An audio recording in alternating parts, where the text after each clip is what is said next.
रात का तीसरा पहर था। बाहर घनघोर अंधेरा था और लगातार बारिश हो रही थी। बिजली कड़क रही थी और कभी कभी उसकी चमक से खिड़की के बाहर के पेड़ भूतहासा दिख रहे थे। रोहन अपने बिस्तर पर लेटा था। नींद उसकी आंखों से कोसों दूर थी। रोहन ने घड़ी देखी। रात के 3 बज रहे थे। रोहन शहर के शोरगुल से दूर एक छोटे से कस्बे में रहता था। रोहन का घर पुराने जमाने का एक बड़ा सा बंगला था। लोग कहते थे कि वो बंगला एक शापित बंगला है। उस बंगले में कई साल पहले एक परिवार रहता था जो किसी रहस्यमय तरीके से गायब हो गया। उस बंगले के चारों तरफ घने पेड़ थे। चारों ओर एक जंगल ही जंगल था। लोगों ने रोहन को कई बार समझाने की कोशिश की कि ये जो बंगला है ये एक शापित बंगला है, लेकिन रोहन नहीं माना। रोहन को लगता था कि ये सब पुरानी कहानियां हैं। आज का दिन रोहन के लिए कुछ अलग होने वाला था। बारिश भी बहुत हो रही थी।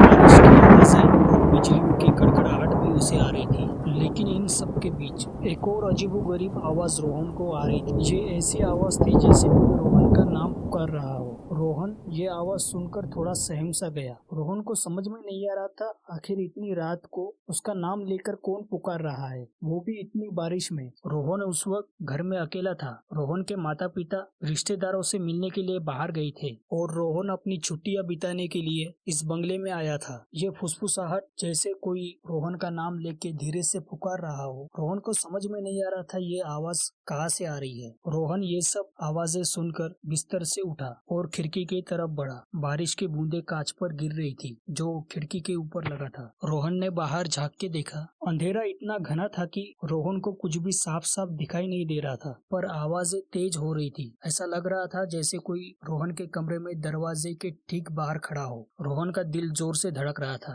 क्या ये सिर्फ रोहन का वहम था या फिर सच में रोहन के कमरे के बाहर कोई था जो रोहन का नाम लेके उसे पुकार रहा था। दोस्तों, कहानी में आगे बढ़ने से पहले मैं चाहूंगा कि आप इस चैनल को लाइक और सब्सक्राइब जरूर कर दीजिए ताकि इस तरीके की वीडियोस मैं आपके लिए लेकर आता रहूं।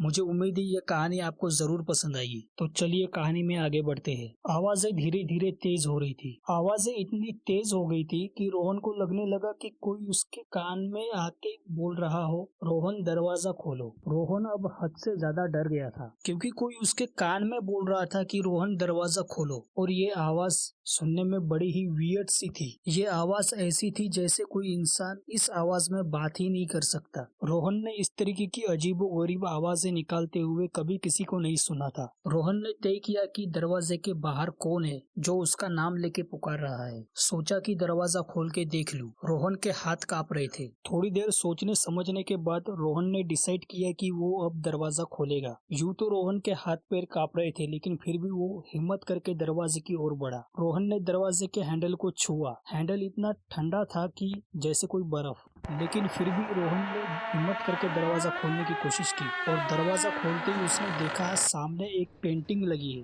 वो पेंटिंग एक परिवार की थी। वो परिवार कोई और नहीं, वही परिवार था जो पहले कभी इस बंगले में रहा करता था। रोहन ने देखा उस पेंटिंग की ओर। उस पेंटिंग में जो वो परिवार था वो मुस्कुरा रहा था, रोहन को देख रहा था। रोहन को ऐसा लगा जैसे उस पेंटिंग से वो लोग निकल के बाहर आ जाएंगे। रोहन कुछ समय उस पेंटिंग को देखने के बाद उस पेंटिंग में जो परिवार था वो परिवार रोहन की ओर गुस्से से देख रहा था। पहले तो लग रहा था कि इस पेंटिंग में जो परिवार है वो मुस्कुरा रहा है, लेकिन रोहन जब उस पेंटिंग को देख रहा था तो देखते देखते उसको दिखा कि उस पेंटिंग में जो परिवार है वो रोहन की ओर घूर रहा है। रोहन घबरा गया। तभी रोहन के पीछे से कोई आता है और रोहन को छूता है। रोहन को जैसे ही छूता है, रोहन को ऐसा लगा जैसे कोई बर्फ से भी ज्यादा ठंडा हाथ किसी का उसके बॉडी पर किसी ने रखा हो। रोहन पलट कर देखता है। जैसे ही रोहन ने पलट कर देखा, एक लंबा चौड़ा आदमी उसके सामने खड़ा था और वो आदमी आदमी की तरह दिख नहीं रहा था। वो कोई एक अजीब सी एंटिटी थी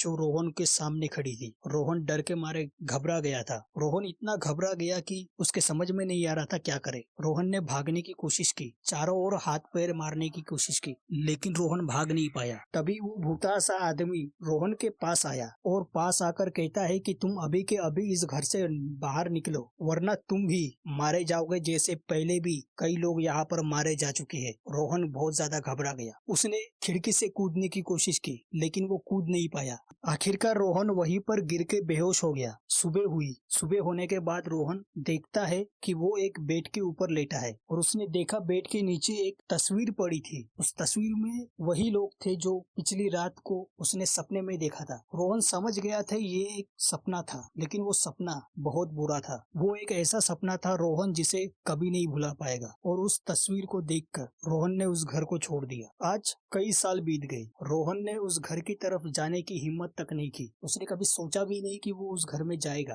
रोहन ने ही बताया कि ये कहानी सबको पता चलनी चाहिए। रोहन ने ये कहानी मुझे बताई और मैंने तय किया कि ये कहानी आप सबको पता चलनी चाहिए। तो इस वीडियो में रोहन की आप बीती आपने सुनी। आपको ये कहानी कैसी लगी कमेंट सेक्शन में जरूर बताइए और इस चैनल को, जैसे कि मैंने पहले भी बोला है, सब्सक्राइब और लाइक जरूर कीजिए। धन्यवाद।